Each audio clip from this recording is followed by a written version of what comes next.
Hi, it's Journaling with Jamie, and I said last time that I would show you how I made the book cover that was part of the brown envelope project. I suppose you could call it a project. It's just me messing about trying to learn how to do junk journals. So I used Amazon packaging, which I always have a ton of. And what I did was I basically measured it so that there was just a little bit extra top, side and bottom, and did 2 panels, front and back, and then a small panel for the spine. And I might make the spine a little bit bigger this time, because I thought what we might do is do videos where we decorate the inside in a series of videos. So we sort of take a journal from start to finish, because if you watch the brown envelope one and then you watch the covers, then you watch all the different bits that we're going to put into it, you've got a start to finish.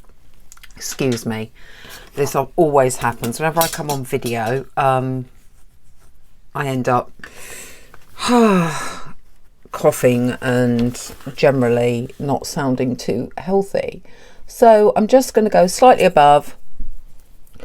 I will do one and then use that one as the template for the next one. I hope that makes a bit of sense. I'm sure it does. Try and get it straight. I'm not very good at straight lines and lining things up, so I will redo that in a minute. This is just to give me a general idea of size.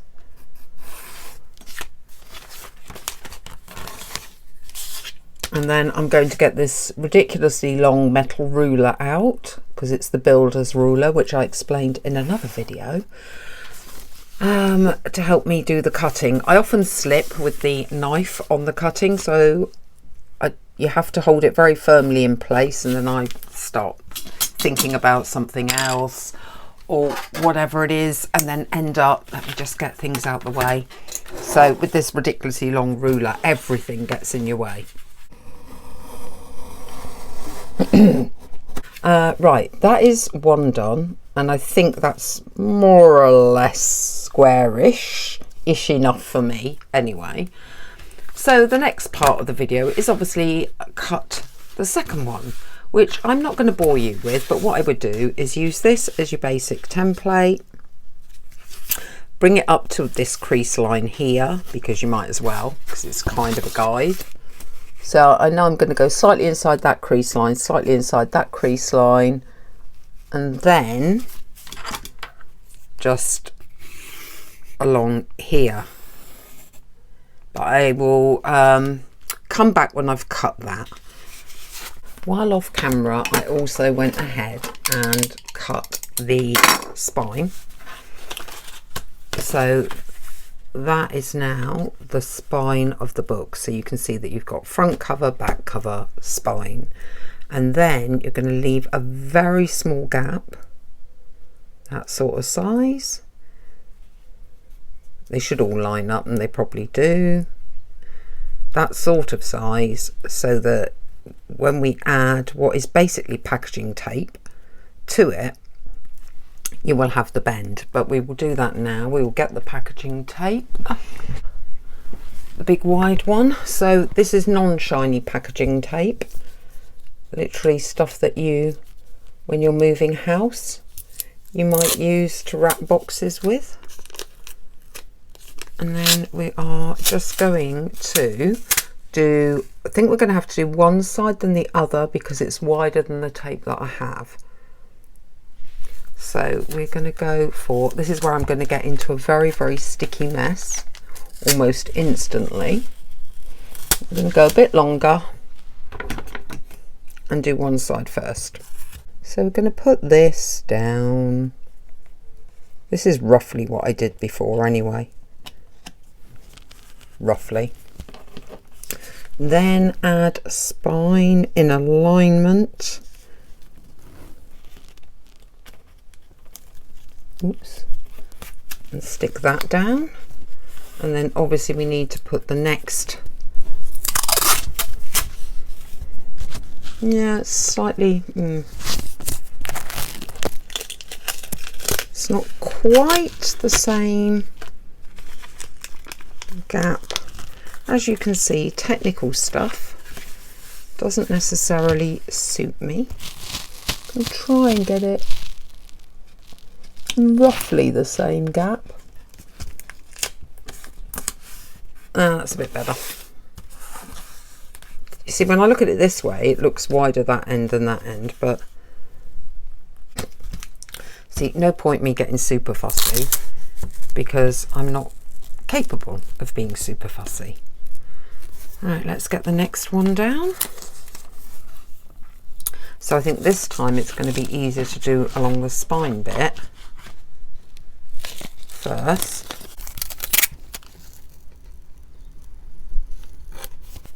And then do the cover, because obviously as it gets bigger, the less capable I become. Yeah. See, the joy of watching a complete beginner doing this, hopefully the joy of watching a complete beginner doing this, is that it will give you the confidence to think, yep, I can do that then. That's roughly the same, but what you can see is we can now bend the book up. So I'm going to be happy with that. Turn it back over, and then I'm going to put another one down here, down the centre.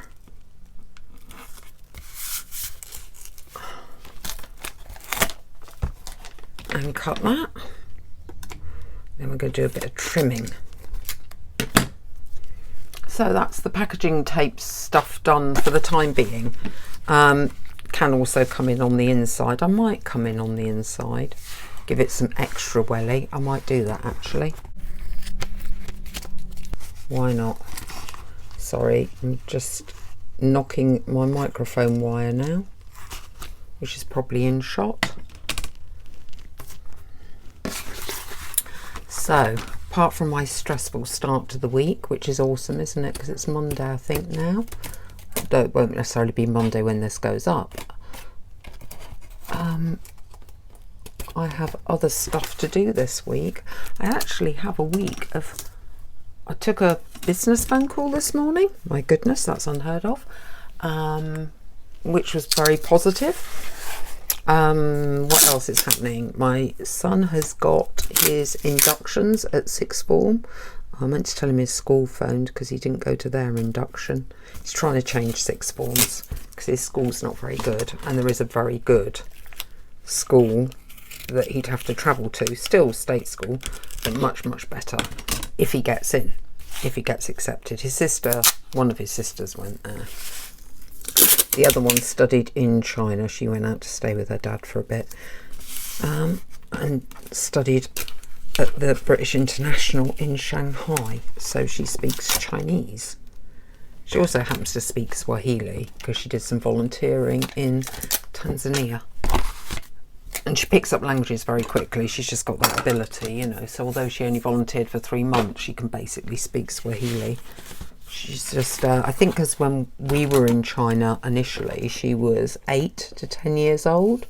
So she learnt Chinese then. So although she didn't remember it when she went back at 17, it sort of came back really quickly, like all the tones and everything. So, and obviously when you've got a softer palate, as they say, if you're learning foreign languages young enough, you get a softer palate, which means your pronunciation is quite good. You see, I know a lot of French, but the French don't necessarily understand me because my pronunciation is very bad. So I may know a lot of French words, but it doesn't mean the French actually understand me. Right, so that is basically the cover made. How clever is that? What we need to do next is put what's called the signature together. I mean, obviously you can press it and, you know, get some shape going to it, but we don't want to do that too early. But we want to get the signature together, which is basically not just going to be this, because if it was just going to be this, we haven't made it. We've made it far too big. We're going to add some papers. get those all lined up, and then remembering that we probably only want to go to half or even a third of the depth of the spine, because we're going to be adding extra decoration and pockets and tags, and that's going to bulk it up. And with the one that I did and did a flick through of on my previous video, I'd obviously bulked it up too much, even though I really hadn't added much. And I thought it would be more fun with this one to add more pockets and tags and surprises and pull out and flip outs and more tricks and things. Putting the signatures together. So this is some tea stain paper that I did the other day, so that's going to be part of it. Now when I fold this in half, this is just flying about all over the place, never mind. When I put this in half, then want to see, because these are going to be your outer pages, everything else is going to go inside. That's fine, it fits inside, it's not too big, so we can happily fold all of this in half.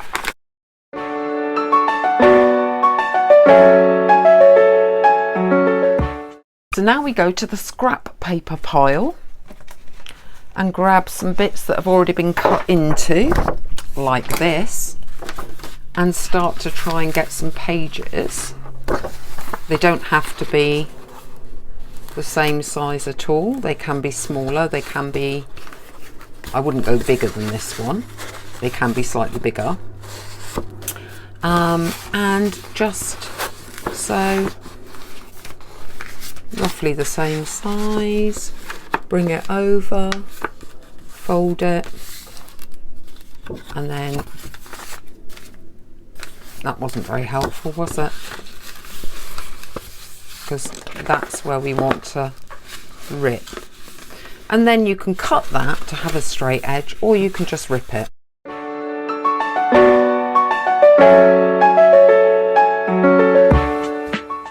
That would go into the signature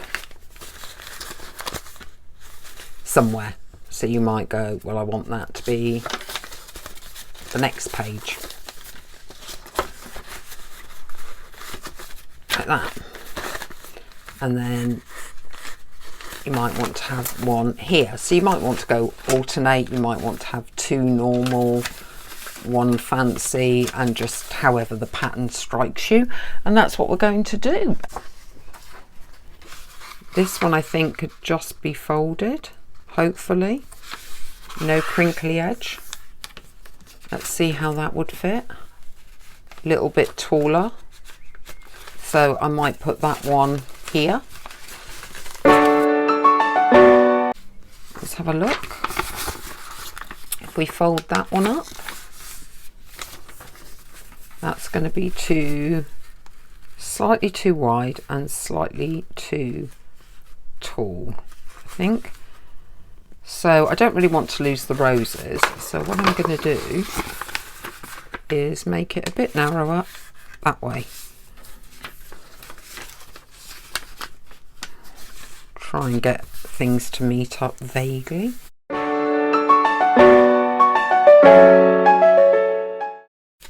And then let's put that one in here. And then let's add a couple of these. Let's do two. Oops.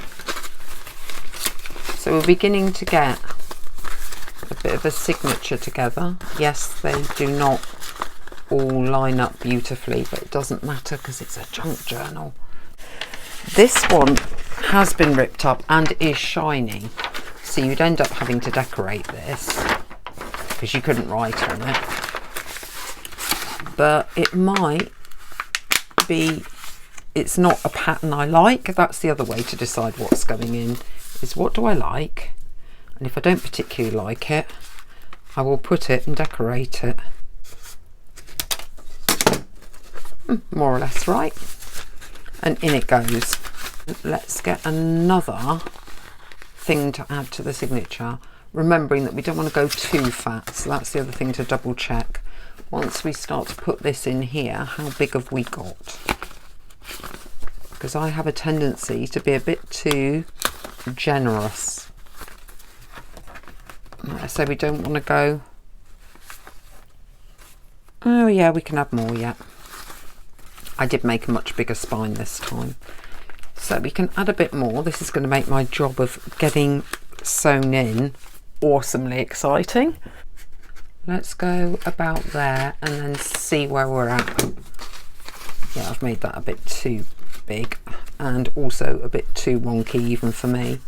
So let's try and straighten that up a bit. That'll do. All of these offcuts are going to go into the scrap box. So that one is now in there. And then we've got 1, 2, and something for the centre. Probably, I have got some things already made, but I think I might just go with another paper, because that is getting quite chunky now. And one more patterned paper, I think, or an old magazine or something like that. I haven't actually looked at those. Oh, this is a Christmas thing. Not that it matters. So let's have a think. If I went that way,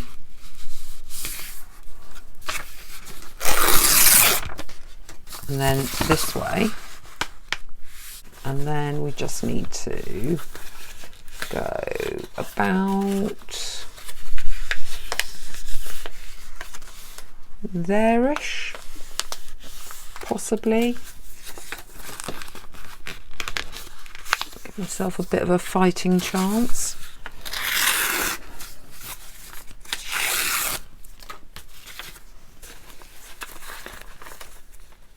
And then I might stick that, where do I want to stick that? Here? Possibly. Yeah. And then those. And then if you wanted to, if you don't like them all being different heights here or having some sticking above these envelopes, you can just trim those off a bit, because they're all basically in there. So you can come along with your scissors or your knife or whatever and just straighten them up at this point.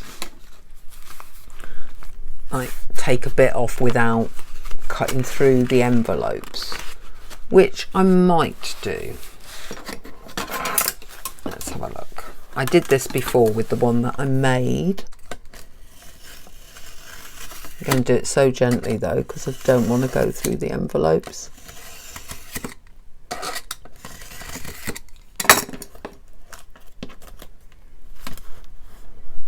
And it's just want to get these that are overhanging a lot.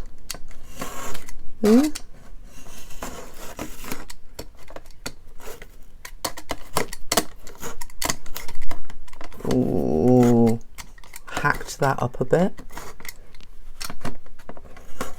Luckily, torn edges are the thing.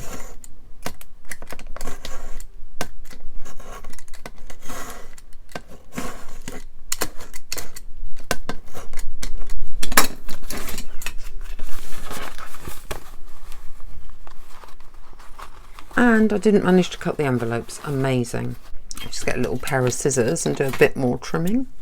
Just like literally snip off anything that's vaguely irritating. There. The next stage is to create the holes.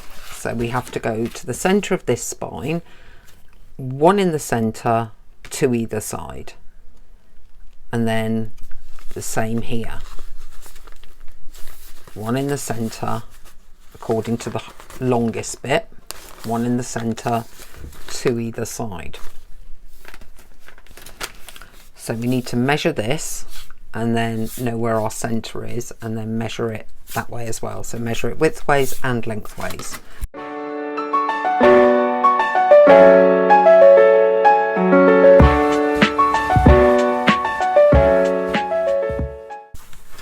And then here, centre of that cross, centre of this cross, centre of this cross is where we're going to put our holes. Right, get out the big bite. You can make holes with anything, by the way. You don't have to have something like this. Anything sharp, as long as you've got something behind you when you do that.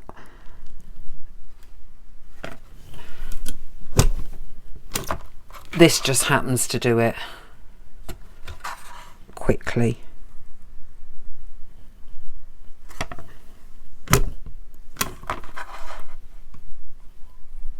And it gives you a nice big hole, which is great for when you're coming to do the sewing bit. So there we go, 3 holes in there, roughly in the centre of the spine. Now it's this bit. So we need the same gaps. So if we start at the centre of the smallest page, and I'm going to clip the pages together to make sure they do not move. So I want to get some clips now and to try and make sure they don't move.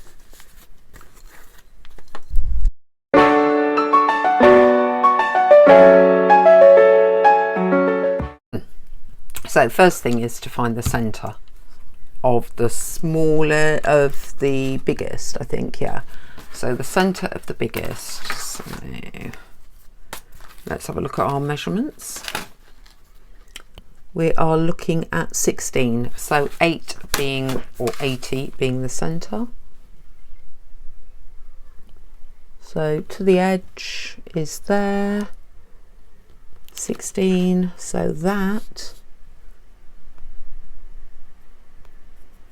is the centre. It's not actually the centre of that though. So I do want to be very, very careful, because last time I went slightly wrong on this bit. So I want to make sure I punch exactly where the hole is. Right, and then the gap between the centre and the 2 lines is 55.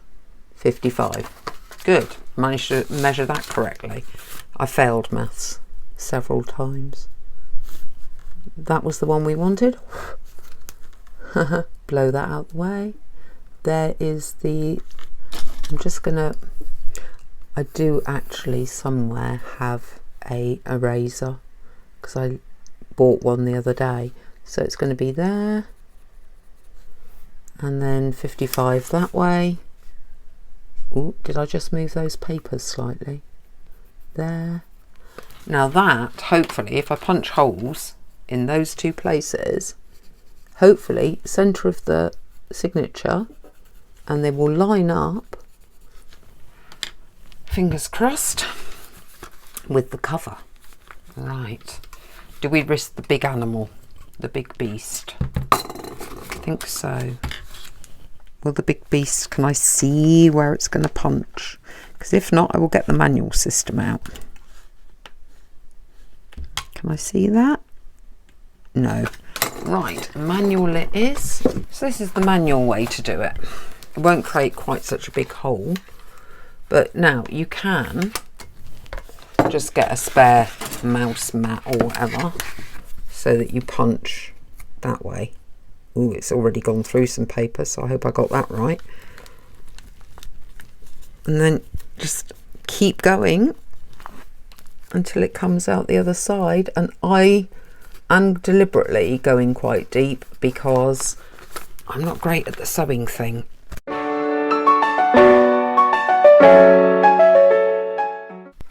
Three holes.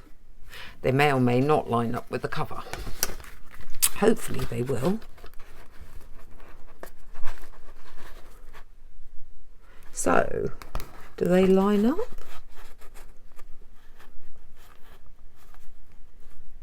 They appear to. But what I want to do I want to cover it first? Like put a nice cover on this first before sewing this in, because this might get in my way. They appear to line up okay, but I think what I'm going to do is actually cover this first. Cover the front, cover this, and then cover the inside and let that dry off, and then do the sewing in. So let's sort that out next.